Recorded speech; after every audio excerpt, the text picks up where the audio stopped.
Baik, Assalamualaikum warahmatullahi wabarakatuh. Shalom, Om Swastiastu, Namo Buddhaya, salam kebajikan, dan salam sejahtera bagi kita semua. Kepada yang terhormat Bapak Dr. Andes Marmono Singgi, MSI, selaku dosen pengampu mata kuliah Manajemen Keuangan Lanjutan. Dan teman-teman yang berbahagia, baik, kita akan membahas apa sih capital market and money market. Apa sih pasar uang dan pasar modal kayak gitu. Topik ini penting banget buat kita semua, kita yang lagi belajar buat manajemen keuangan. Kita harus tahu dunia keuangan itu seperti apa. Biar kita lebih tertarik nih. Kalau misalnya kita mau masuk di konsentrasi keuangan kayak gitu. Next.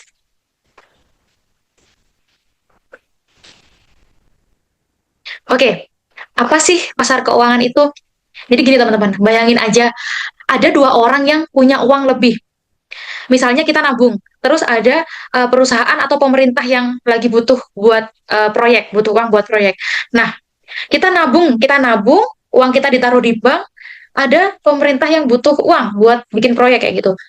Nah, kita ketemunya di pasar keuangan gitu.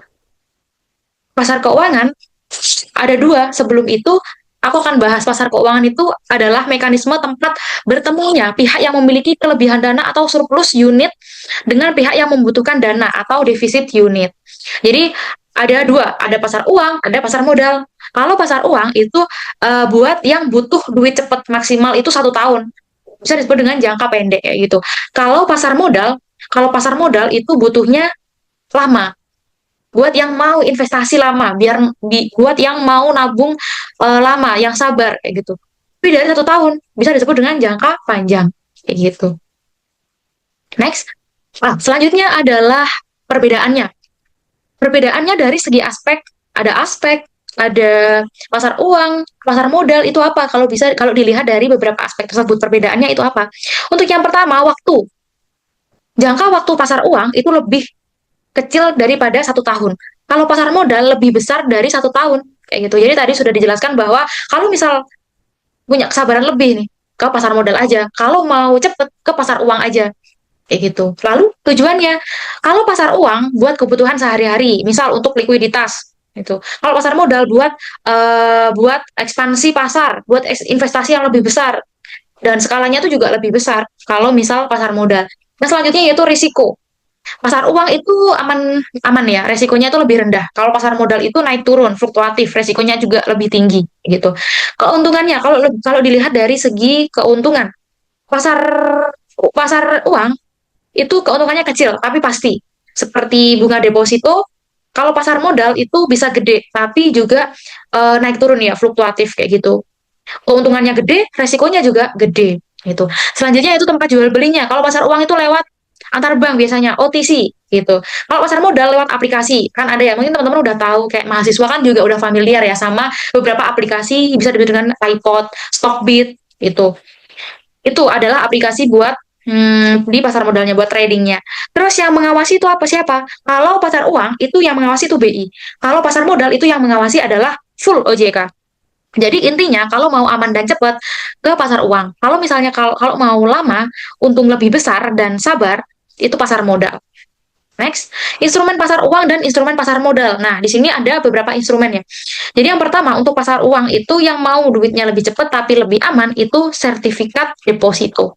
Deposito bank yang bisa dijual lagi gitu. Ada SPBU, surat berharga pasar uang, ada CP, commercial paper, terus ada repo SBN, pinjam duit pakai jaminan surat utang negara gitu. Selanjutnya fasilitas deposito BI, alatnya itu Bank Indonesia yang apa ya, kalau Bank Indonesia kan bisa ngatur itu ya, berapa maunya uang yang mau diedarkan kayak gitu. Gitu. Selanjutnya kalau instrumen pasar uang itu ciri-cirinya nominalnya lebih ini, apa, lebih miliaran ya, lebih besar. Cuma bank dan perusahaan gede yang main kalau di sini di pasar uang. Selanjutnya ada pasar modal. Pasar modal itu instrumen itu apa, saham. Kita punya sebagian perusahaan. Kita kalau misalnya kita punya saham di Indomie, kita termasuk orang yang punya perusahaan tersebut. Kita bisa diklaim dari yang punya perusahaan Indomie itu. Karena kita punya saham di situ, karena kita nanam saham di situ. Selanjutnya obligasi dan suku. Jadi obligasi ini apa ya, kayak surat berharga kayak gitu ya. Selanjutnya ada reksadana, nabung bareng-bareng terus dikelola oleh manajernya gitu. Lalu Juga semua ini tadi ya, instrumen pasar modal ini juga dijual resmi di BEI, Bursa Efek Indonesia. Gitu. Next, pelaku dan pengawas. Siapa sih pelaku yang main di sini? Siapa yang mengawasi? Kalau pasar uang itu ada Bank Indonesia dan bank-bank besar, ada BCA, BNI, BRI, dan lain-lain. Dan ini kalau bank itu diawasi oleh Bank Indonesia sama OJK. Kalau pasar modal pemainnya itu perusahaannya IPO, emiten, seperti kita-kita, investor atau retail, asuransi, dana pensiun, dan BEI sendiri. Lalu siapa yang mengawasi seperti yang sebut tadi yang mengawasi pasar modal adalah BEI gitu. Sorry, ya kok BEI? Yang mengawasi adalah OJK, OJK, OJK aja. Jadi kalau teman-teman mau ikut di pasar modal itu bisa lewat aplikasi ya, beberapa aplikasi yang bisa untuk kita belajar buat investasi gitu. Next, buat apa sih peran bagi perekonomian Indonesia? Pasar uang, pasar modal, bisa nggak ya ber berperan untuk ekonomi Indonesia? Bisa dong, karena ini kan juga penting buat negara, karena pasar uang itu nanti bisa bantu ya. Kalau misal dari bank, kalau pasar uang, bank itu selalu punya likuiditas ya, punya punya uang cadangan. Lalu BI juga bisa mengatur inflasi, bisa mengatur suku bunga. Nah, dari sini kalau misalnya Bank Indonesia bisa mengatur inflasi sama bisa mengatur suku bunga, kalau misalnya kita Bank Indonesia itu pengen masyarakat itu biar hemat, jangan boros-boros. Bisa nanti Bank Indonesia itu menaikkan suku bunganya agar uh, masyarakat itu mikir-mikir lah suku bunganya tinggi masa saya mau boros gitu. Jadi gitu cara untuk bisa menekan jumlah uang yang beredar. Sebaliknya, kalau misalnya mau memperbanyak uang yang beredar itu bisa menurunkan suku bunga. Jadi masyarakat itu bisa lebih suka berbelanja biar uang yang beredar itu lebih banyak kayak gitu. Gitu. Selanjutnya yaitu pasar modal. Itu bantu apa? Bisa bantu kalau misalnya uang kita nganggur nih, jadi dipakai buat bangun jalan tol, bangun bandara, bangun pabrik kayak gitu. Gitu. Jadi perusahaan itu nggak cuma ngandelin dari pinjem bank aja, bisa langsung dari masyarakat kayak gitu. Sekarang juga investor saham dan reksadana itu sudah ini loh, lebih besar 13 juta orang per 2025 itu. Artinya orang Indonesia itu sekarang sudah melek akan investasi sedini mungkin kayak gitu. Lalu indikatornya itu apa? Untuk bisa mengatur, untuk bisa apa ya sebagai acuan lah. Kalau misalnya di Indonesia itu salah satu ekonomi yang lagi happy, gitu. Jadi IHSG, kalau teman-teman mengikuti Pak Purbaya ya, Pak Purbaya itu bisa menaikkan gitu ya, bisa apa?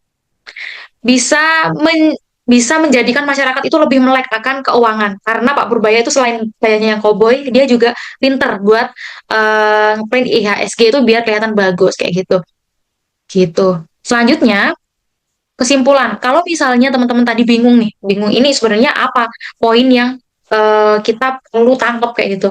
Sebenarnya kalau pasar uang itu adalah urat nadi agar supaya ekonomi itu nggak kehabisan darah setiap harinya.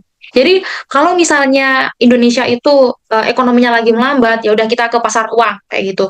Kalau misalnya ke pasar modal itu sebagai mesinnya, sebagai turbin pertumbuhannya, agar Indonesia itu lebih maju dalam jangka panjang. Sebenarnya dua-duanya penting dan saling berkesinambungan akan dampak dari ekonomi Indonesia itu sendiri. Next. Oke, daftar pustakanya. Berikut adalah sumber rujukan dari yang saya ambil yaitu ada buku Kusnan dan Pujastuti 2020 dan Mawi tahun 2022 sama Tendlin tahun 2020. Oke, terima kasih. Itu saja yang dapat saya sampaikan. Sebelum itu saya izin itu ya, quotes ya. Kamu tuh tidak harus hebat untuk memulai. Jadi kamu harus memulai untuk menjadi hebat. Itu adalah salah satu apa ya motivasi untuk saya biar tidak malas belajar, tidak malas untuk berkegiatan kayak gitu. Jangan sampai teman-teman itu malas buat tahu akan hal baru dan jangan sampai teman-teman itu nggak mau mencari tahu kayak gitu. Jangan hanya yang dicari tahu itu gosip aja, tapi ilmu juga perlu kayak gitu. Terima kasih saya ucapkan. Saya mohon maaf apabila ada kesalahan kata. Assalamualaikum warahmatullahi wabarakatuh.